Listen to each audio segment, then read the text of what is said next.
Hi friends, welcome back to the Bible Project Daily podcast, and we're closing out chapter 20 of Genesis, just trying to reach some conclusions about what this chapter might teach us. This is part 161 of our journey through the book of Genesis, but episode 230 overall. So if you've just arrived today, you can always drop back and begin this amazing journey chapter by chapter, verse by verse, through the whole Bible by going back to the start and playing catch up for a few months till you get to this point. Anyway, here we are today, and if you remember last time, before we conclude this chapter, I said that I felt that we'd reached a conclusion where we had shown that our repeated failures in life will never devalue the promises of God. But at the same time, we have to acknowledge that our failures will often have consequences, serious consequences.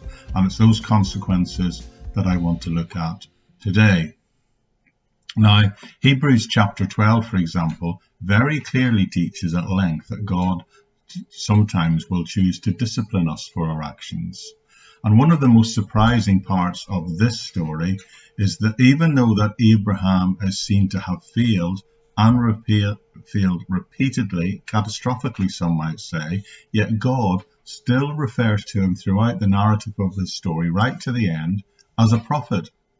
In this passage, Abraham's failure did not remove or erase the gifting that God had given him by declaring him to be a prophet. Now, when Abimelech learned the truth about Sarah being Abraham's wife, not just his sister, he must have thought Abraham was just a cowardly, hypocritical charlatan or worse. But then we see that God reveals himself to Abimelech in a dream and says in that dream, and I quote, "Return the man's wife to him, for he is a prophet, and then he will pray for you."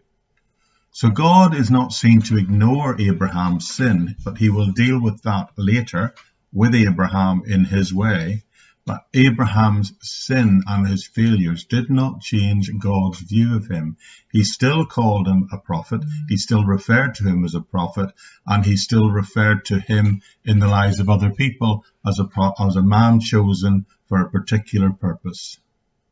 And it's also interesting to note that in all the references that are made to Abraham in the New Testament, never once do either of these two particular incidents appear.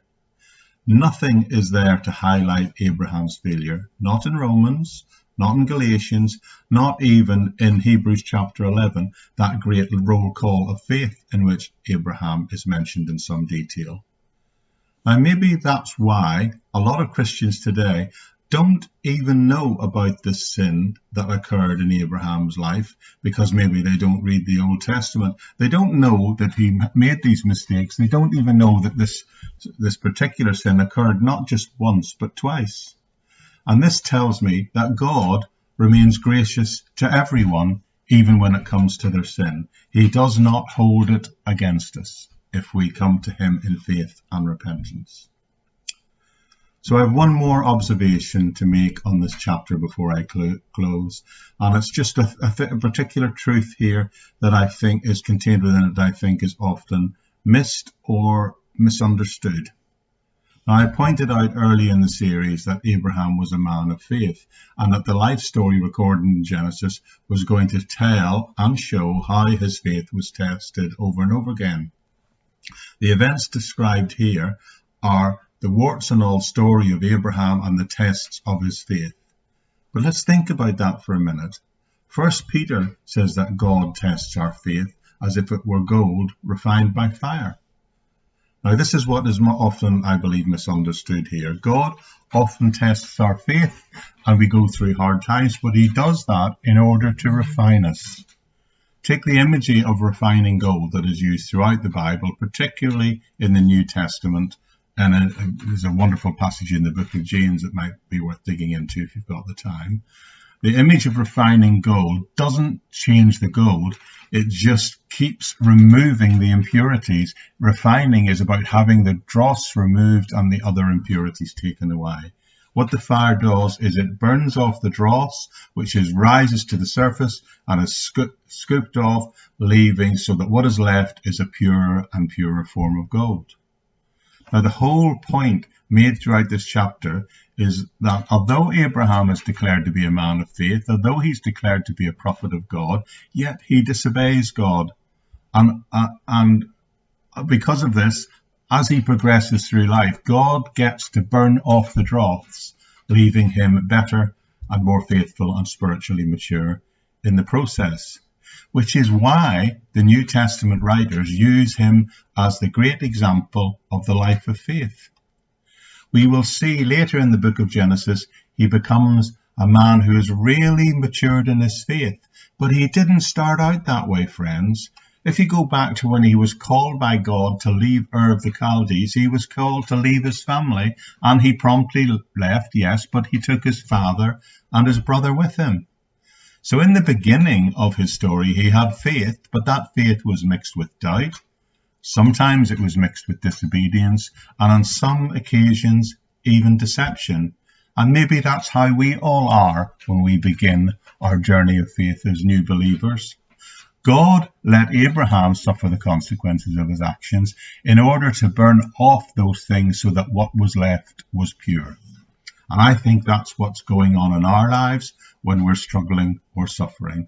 God is trying to burn out the dross until he brings us to a point where we can walk away from a situation, sometimes actually walking away from a situation of our own making, where we'll say, I never do that again, or even just the ability to recognize the small part that we played in bringing about a situation that may mainly be the responsibility of other people, but enables us to have the insight to identify the part that we played in our downfall, if you like.